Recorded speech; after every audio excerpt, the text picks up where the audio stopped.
और हमारा शरीर कब्रिस्तान बना है, और फिर भी हम सोचते हैं भगवान हमारी नहीं सुन रहा है। कितनी बड़ी विडंबना है। हमारी रसोई में मुर्गा बन रहा है ना। मुर्गा कौन है? मरा हुआ जीव, मरा हुआ प्राणी। जहां मरे को दफनाते हैं उसी को शमशान कहते हैं। हमारी रसोई में मुर्गा जल रहा है, पक रहा है, और पकने के बाद कहां दफन हो रहा है? शरीर के अंदर।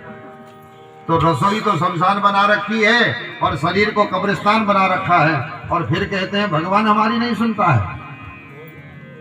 कैसे सुनेगा बताओ? अगर चाहते हो परमात्मा हमारी सुने, परमात्मा हमको मिले, तो सबसे पहले भोजन को शुद्ध करो, रसोई को शुद्ध करो, रसोई पर ध्यान दो, और उसके बाद भोजन पर ध्यान दो। तुम्हारी रसोई तो बनी है शमशान, शरीर बना है कब्रिस्तान, और फिर सोचते हो भगवान हमारा भला करे। कभी भला नहीं होने वाला है। इसलिए दो को सुधारिए, शरीर को कब्रिस्तान बनने से रोकिए, रसोई को शमशान बनने से रोकिए, तुम्हारा भला भगवान करेगा। यहां पर ये सीधे सीधे है। कुछ लोग भगवान बनने की फिराक में हैं, कुछ शैतान बनने की फिराक में हैं, लेकिन इंसान कोई नहीं बनना चाहता। तो भगवान सारी प्रजा को बैठकर आज यही शिक्षा देते हैं, भाई मैं भी जब वैकुंठ से उतरता हूं, पृथ्वी में आता हूं, तो मैं भी इंसान बनता हूं, भगवान नहीं बनता। इस पृथ्वी में जिसको जन्म मिला है उसको इंसान बनना चाहिए। लेकिन ये पौंड्रक राजा को तो भगवान बनने का भूत सवार हो गया। तो इसने क्या किया? एक मोटर फिट करके डुप्लीकेट गरुड़ बनाया, और 2 हाथ डुप्लीकेट और जोड़ लिए। बटन दबाता है, खटखट करके उड़ने लगता है। बटन दबाता है तो हाथ में सुदर्शन घूमने लगता है इसके, क्योंकि विद्युत में इतनी शक्ति है, वो कुछ भी कर देती है। तो भगवान को जब पता लगा, क्योंकि इसने पत्र भेजा था भगवान के पास, वासुदेवो वतेनो हम एक एव न चापरः भूतानां मनुकंपार्थं त्वं तु मिथ्याभिधाम त्यज। अरे तू डुप्लीकेट वासुदेव है, असली वासुदेव का अवतार हो गया है अपने भक्तों का कल्याण करने के लिए। या तो छोड़ के भाग जा, नहीं तो तुझे मैं मार दूंगा। तुम तो मिथ्या, तू झूठा है। भगवान ने जब सुना तो भगवान ने विचार किया कि चलो असली वासुदेव से मिला जाए, क्योंकि जो असली होगा वो क्यों डरे भाई। तो जैसे ही भगवान इससे आए तो इसने देखा, हाय राम, भगवान ने कहा मेरा जैसा बनने में इसने कितनी मेहनत करी है बताओ। पहले कितना पढ़ा होगा मेरे बारे में, ये कैसा है, तो फिर वैसा ही बना है, वैसा ही गरुड़ भी बनाया है। तो भगवान ने सुदर्शन को आदेश दिया, धड़ से सर अलग हो गया। इसका भी भगवान ने उद्धार किया।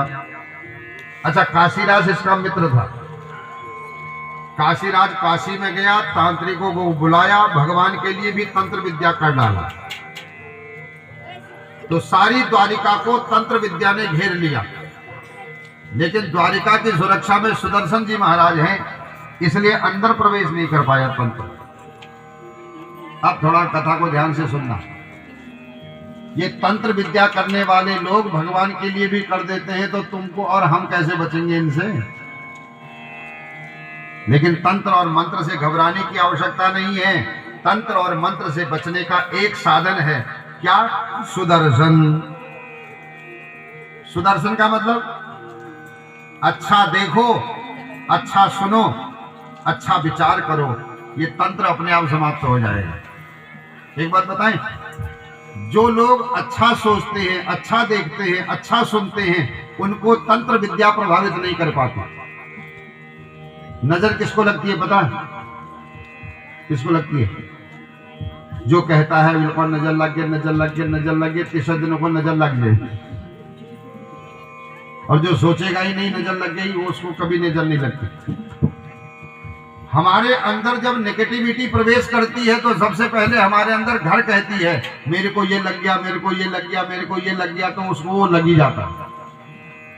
और जो ये सोचता है कुछ नहीं हुआ, सब भगवान कृपा करेंगे, रक्षा करेंगे, उनसे बड़ा कौन है, सच मानना, उनके यहां से सब खत्म हो जाता है। लेकिन हमारे अंदर आत्मबल नहीं होता, पॉजिटिविटी नहीं है। क्यों? क्योंकि हमने सही से धर्म नहीं किया। थोड़ा कथा को ध्यान से सुनिए और समझिएगा।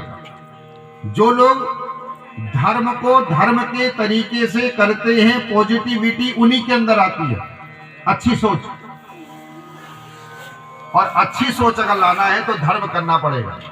और जब अच्छी सोच होती है तो तंत्र विद्या कुछ नहीं बिगाड़ती है किसी का।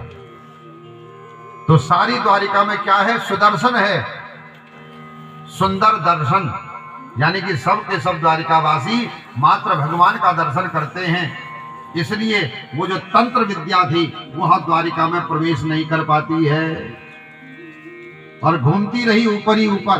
बहुत प्रयास किया, लेकिन जब किसी का भी मन नहीं भटका पाई तो तंत्र विद्या वापस लौट गई। ये आपके और मेरे लिए भी है, क्योंकि आजकल हम लोग बड़े परेशान रहते हैं। बिल्कुल कैला करे लो, कैला खबे लो, कैला लगे